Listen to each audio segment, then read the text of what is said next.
seorang mukmin yang sejati adalah mukmin yang berusaha jujur, berusaha menjaga janji, dan berusaha menjaga amanat. Dan kalau khilaf, siapa yang nggak pernah khilaf? Segera istighfar dan taubat kepada Allah. Istighfar dan taubat kepada Allah. Dan akuin aja salah. Akuin aja salah. Kalau ada tugas yang nggak kita khilaf, akhirnya ada tugas dan tanggung jawab yang miss dan nggak udah bilang aja salah. Udah siap salah aja, udah siap salah.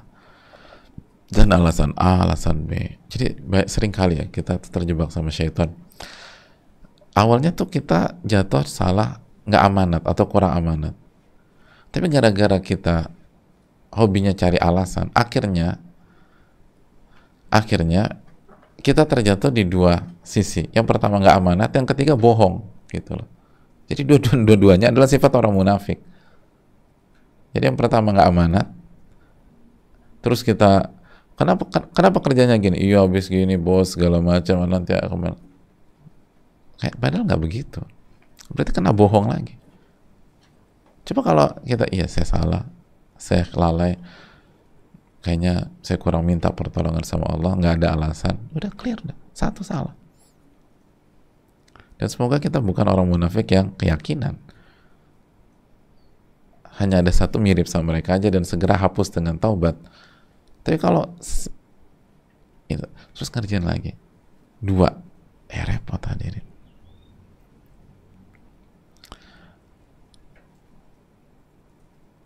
Dan ini hal yang penting. Dan ini modal berharga. Amanah itu modal berharga dalam kehidupan.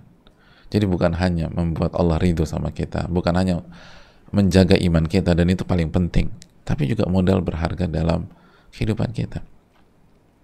Bahkan kata para ulama, kata Sufyan bin Uyainah rahimahullahu ta'ala, man lam yakun lahu ra'su malin falyattakhidhil amanata ra'sa malihi. Barang siapa nggak punya modal, nggak punya kapital, maka jadikanlah amanat sebagai modal dia. Jadi kalau Anda nggak punya uang, Anda nggak punya aset, nggak punya properti, nggak punya fulus, nggak punya skill misalnya yang spesial dan lain sebagainya, maka jadikanlah amanat sebagai modal dan kapital Anda. Insya Allah bisa.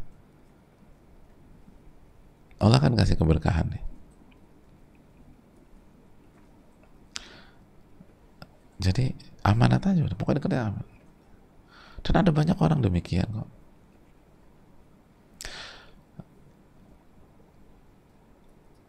Ada banyak orang yang bisa sampai posisi yang nyaman gitu ya, yang nyaman. Itu bukan karena skillnya. Skillnya biasa banget, bahkan kurang. Tapi karena amanatnya, akhirnya dia dipercaya sama bos nomor satunya. Ya udah, jadi tangan kanan deh. Dan dikasih komplimen yang bagus, dikasih salary yang bagus, dan udah nggak hitung-hitungan bosnya, karena percaya.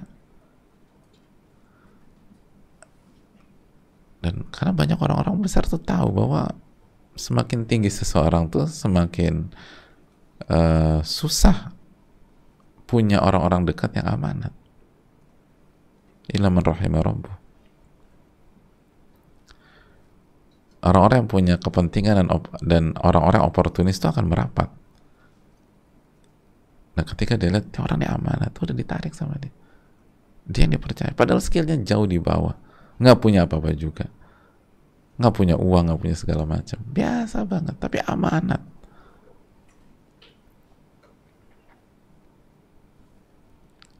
Oh bosnya bilang ya udah yaudah, lu ikut gue nih.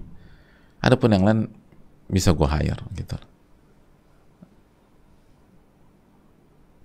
Kalau gue butuh skill A, skill B, gue bisa cari di sana, cari di sini.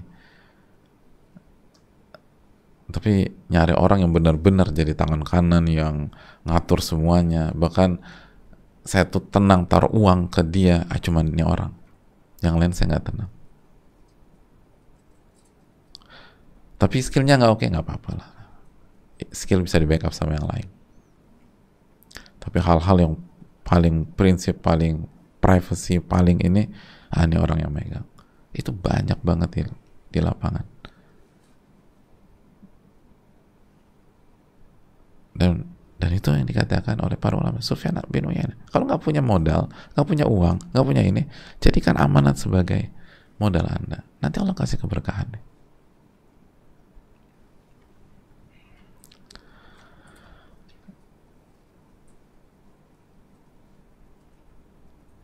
Saya tahu ada beberapa orang itu diterima di sebuah perusahaan atau di sebuah proyek yang menarik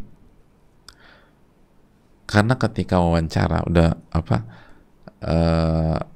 tes terakhir, tes wawancara, itu jawabannya saya tidak tahu gitu. Justru yang bilang tahu nggak ada yang lulus, karena yang bilang tahu bohong dan nggak amanat. Jadi yang keterima tuh yang bilang saya nggak tahu, keterima deh gitu. Ketika ditanya, saya butuh orang yang jujur dan amanat. Artinya bukan berarti kalau dia tahu dia bilang nggak tahu biar masuk, ya enggak. Tapi ya susah kan bilang saya nggak tahu ketika kita nggak tahu. Nggak mudah. Apalagi di posisi-posisi penting, posisi besar. Tapi yang keterima itu yang bilang saya nggak tahu.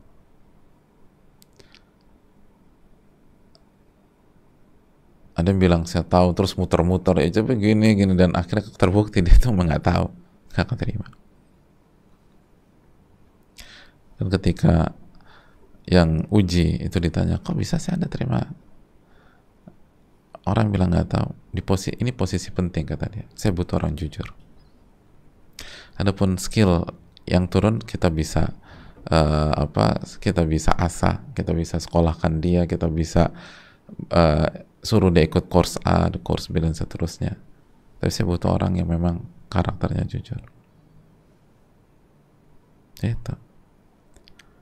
Makanya benar kata Sufyan Ats-Tsauri. Makanya kan orang mukmin kan ditolong sama Allah, gitu aja. Dan salah satu karakter orang mukmin itu amanah. Nanti Allah tolong. Gitu lah. Padahal orang itu ketika bilang nggak tahu udah pesimis sudah. Gimana tadi jawab apa? Pertanyaannya saya nggak tahu. Terus lu jawab apa? Ya gue bilang aja gue nggak tahu. Hah, lu bilang nggak tahu? Iya, karena emang gue nggak tahu. Nggak kasih jawaban diplomasi, enggak. Saya bilang saya nggak tahu. Pas pengumuman dia yang keterima. Wa man yattaqillah yaj'al lahu makhraja wa yarzuqhu min haitsu la yahtasib. Barang siapa bertakwa kepada Allah, Allah akan berikan solusi dan Allah akan berikan solusi dari arah yang tidak ia duga-duga. Itu hal yang menarik hadirin.